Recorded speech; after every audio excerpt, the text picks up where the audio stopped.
ಒಂದು 15ರಿಂದ 20 ನಿಮಿಷ ಚೆನ್ನಾಗಿ ಬೇಯಿಸ್ಕೋಬೇಕು, ಕುದಿಸ್ಕೋಬೇಕು. ಇದರಲ್ಲಿ ಮಟನ್ ಒಂದು 70% ಚೆನ್ನಾಗಿ ಬೆಂದ್ರೇ ತುಂಬ ಚೆನ್ನಾಗಿರುತ್ತೆ ಫ್ರೆಂಡ್ಸ್. ಇದರಲ್ಲಿರೋ ನೀರೆಲ್ಲ ಬಿಟ್ಟು ಎಲ್ಲನೂ ನೀರೆಲ್ಲ ಇದರಲ್ಲಿ ಹಿಂಗೋಗ್ಬಿಡ್ಬೇಕು, ಅವಾಗಲೇ ತುಂಬ ಚೆನ್ನಾಗಿರುತ್ತೆ.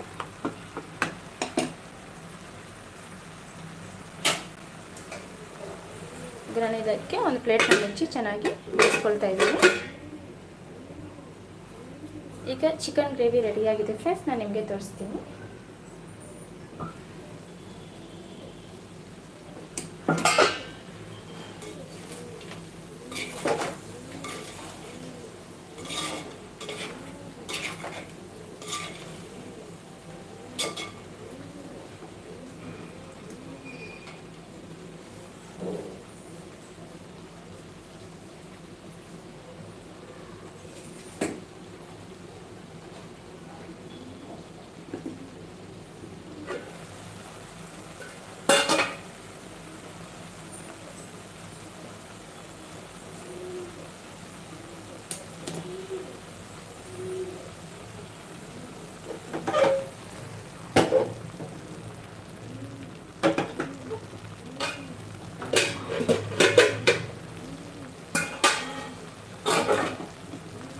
ಸೊ ಚಿಕನ್ ಫ್ರೈ ಚೆನ್ನಾಗಿ ಪ್ರಿಪೇರ್ ಆಗಿದೆ ಫ್ರೆಂಡ್ಸ್, ನೀವು ನೋಡ್ಬೋದು.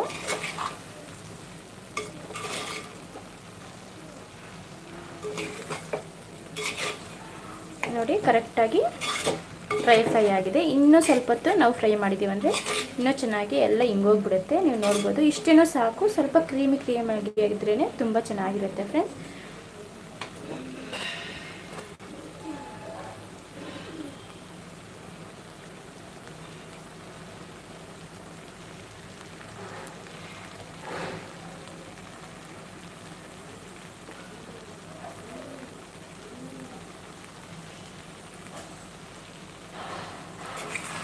ಸೊ ಪ್ರಿಪೇರ್ ಆಯಿತು. ಈಗ ನಾನು ಇದಕ್ಕೆ ಸ್ವಲ್ಪ ಕೊತ್ತಂಬರಿನ ಸೇರಿಸಿ ಗಾರ್ನಿಷ್ ಮಾಡ್ಕೊಳ್ತಾ ಇದ್ದೀನಿ. ಈಗ ನಾನು ಬೆಂದಿದೆಯೋ ಇಲ್ವಾ ಅಂತಲೂ ನಿಮಗೆ ತೋರಿಸ್ತೀನಿ ಫ್ರೆಂಡ್ಸ್. ನೋಡಿ ಚೆನ್ನಾಗಿ ಮೆತ್ತಿಗೆ ಚೆನ್ನಾಗಿ ಬೆಂದಿದೆ. ಈಗ ನಾನು ಇದಕ್ಕೆ ಸ್ವಲ್ಪ ಕೊತ್ತಂಬರಿಯಿಂದ ಗಾರ್ನಿಷ್ ಮಾಡ್ಕೊಳ್ತಾ ಇದ್ದೀನಿ.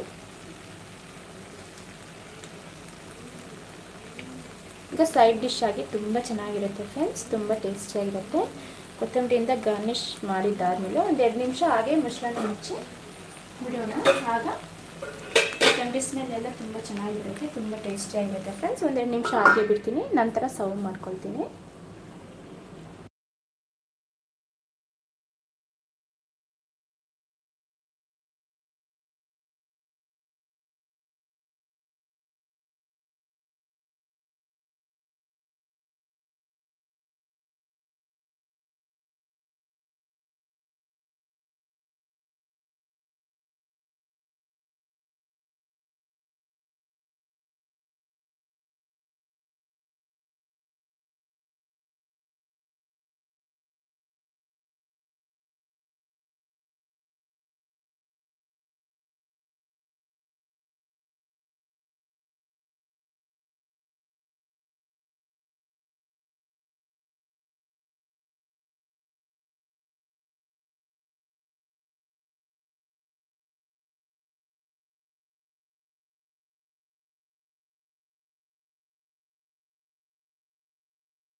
ಒಂದ್ಸಲ ಇದನ್ನು ಮಿಕ್ಸ್ ಮಾಡಿಕೊಂಡು ಸರ್ವ್ ಮಾಡ್ಕೊಳ್ಳೋಣ ಫ್ರೆಂಡ್ಸ್.